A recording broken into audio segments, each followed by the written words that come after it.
Hi everyone, sabayan nyo ako, papunta ako ng Haron Lake. Ito na po yung video natin. Nasa Haron ako, ayan. Haron, sa Haron.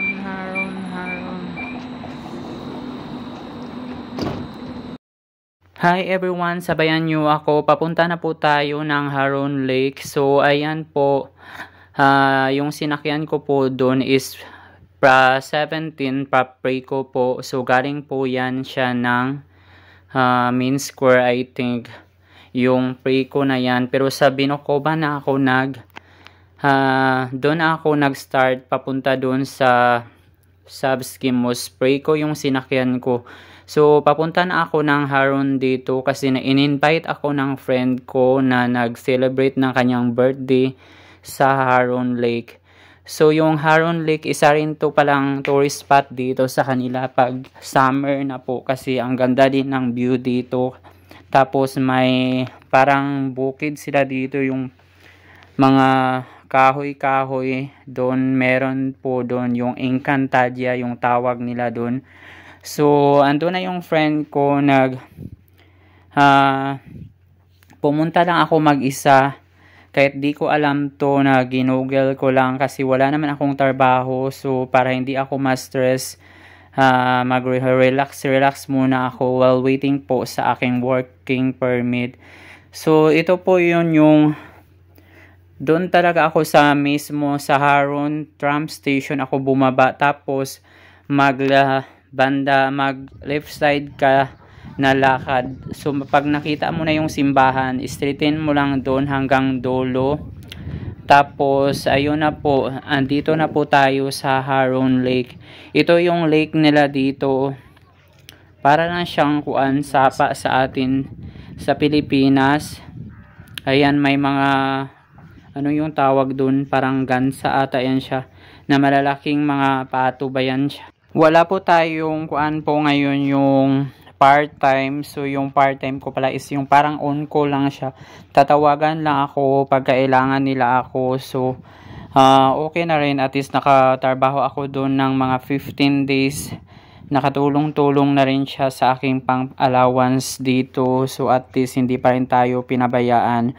So ayan po yung Haron Lake po dito sa bansang Croatia. So naglakad-lakad lang pala ako. Tapos sinanap ko yung mga friend ko. Andun pala sila sa bandang dulo, sa left side sila nakaupo. Doon malapit sa may naglalaro ng volleyball. Tapos doon sila kumain din. Inaantayin nila ako. Pero ako nag-video lang kasi para sa ating mga drama sa araw-araw kung saan na tayo napapadpad nito. Pero kailangan nating lumaban sa ating mga pagsubok. So, especially po sa mga OFW po dito sa bansang Croatia, kung minsan po is mag-stop work po tayo, kagaya nan pag mag-transfer ka ng bagong trabaho mo. So, kailangan mo talagang mag-stop work. So, kailangan mong kung magplano kang mag-transfer ng bagong employer, kailangan mong savings muna. Tapos, ayun, para may magamit ka sa pang-araw-araw na allowance mo, na pangkain mo, ayan. Tapos while waiting po sa work permit na bago, kasi yan po yung kalakaran dito pag mag-apply ka ng bagong employer. So mag-aantay ka talaga ng bagong working permit na galing po sa police station, kasi yung police po yung mag-approve niyan. Hindi po siya hawak ng agency or anumang nahawak sa inyo na agency kung saan man kayo. So yung work permit po is government po, sa police station po yung mag-a-approve. Kung kailan nila i-approve, doon ka na makakapag-start ng trabaho, kasi doon ka na kukunan ng ID mo pag na-approve na yung work permit. So yung kasunod nun, i-apply ka na ng TRC yung tawag dito. Basta yung ID yan dito sa bansang Croatia sa mga foreigner, kagaya naming mga OFW. So yung trabaho ko pala dito, isang hospitality.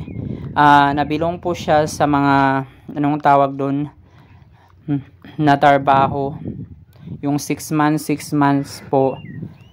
Hindi siya long term na trabaho. Nakalimutan ko siya. Pipilitin kong alalahanin mamaya. So, ayun. Natapos na po yung kontrata ko doon. Tapos, nilipat na naman ako ngayon sa bagong kumpanya. Hoping na ma-approve yung aking work permit soon. So, abangan. Tiis-tiis lang po tayo.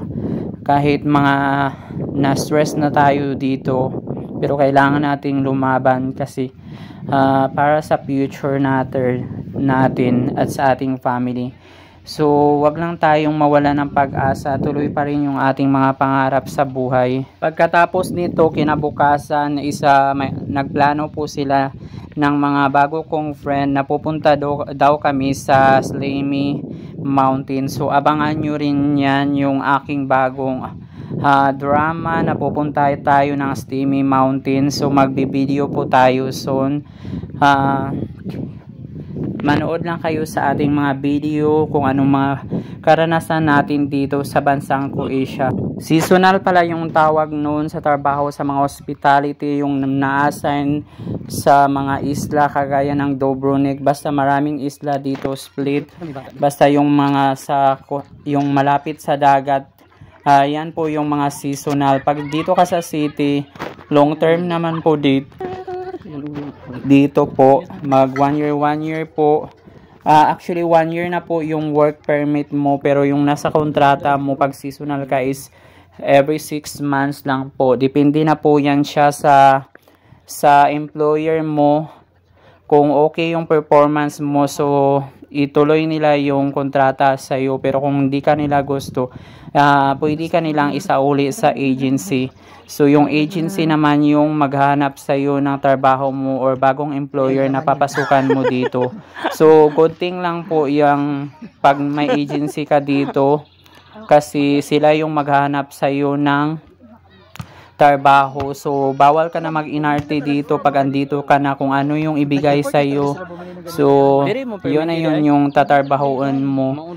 At least may sasahurin ka. Kung mag-inarte ka kasi dito, parang walang maibigay sa iyo na trabaho. So, mag-aantay ka na naman ng bagong working permit. So, yun yung pinakamahirap dito, yung mag-antay ng working permit. Yun yung nakaka-stress sa mga OFW sa bansang Croatia kasi iba po dito, kailangan ma-approve muna yung working permit mo saka ka mag-start ng bago mong trabaho sa iyong employer bago ka makapag-ID, tapos mag-medical, tapos saka ka na mag-start ng trabaho mo. Alam kong hindi lang ako yung nakaranas ng ganito na mag-aantay po ng working permit po. Yung parang i-transfer ka sa bagong employer mo. So mag-antay ka talaga ng bagong working permit. So hindi lang ako, marami po kami kasi yan po yung dito patakaran. Kailangan ma-approve muna yung working permit mo bago ka makapag-start.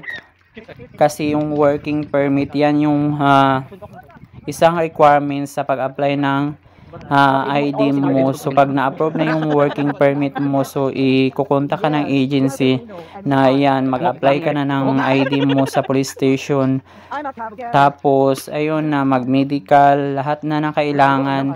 Tapos saka ka pa mag-start sa trabaho mo. Tapos next sa mga susunod na araw ay lilipat na naman ako ng bago kong accommodation kung saan ako isasalpak nito sa aking agency para mag-antay ako ng working permit kasi yung dati kong tinirahan is under po siya ng maestra, yung sa mga hotel.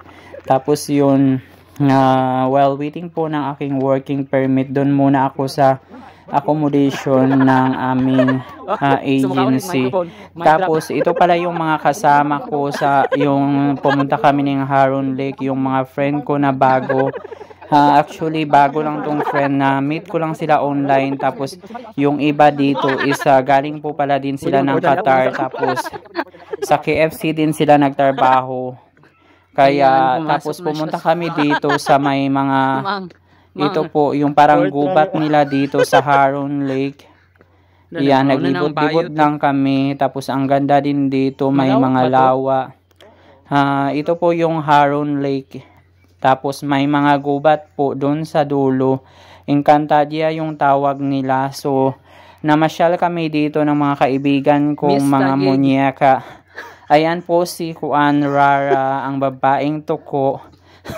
Ayan, nagsayaw-sayaw. Tapos ayun si Rex. Actually, mga first kuan ko pa to sila na meet sa personal. Kasi yung friend ko talaga dito is si Rex lang po. Namiya na kay. Actually, hindi kami friend talaga. Yung parang online friend lang po. Tapos nag-chat-chat kami. Tapos sabi niya, punta ka doon. So, sa next video na naman natin, abangan nyo. God bless you everyone.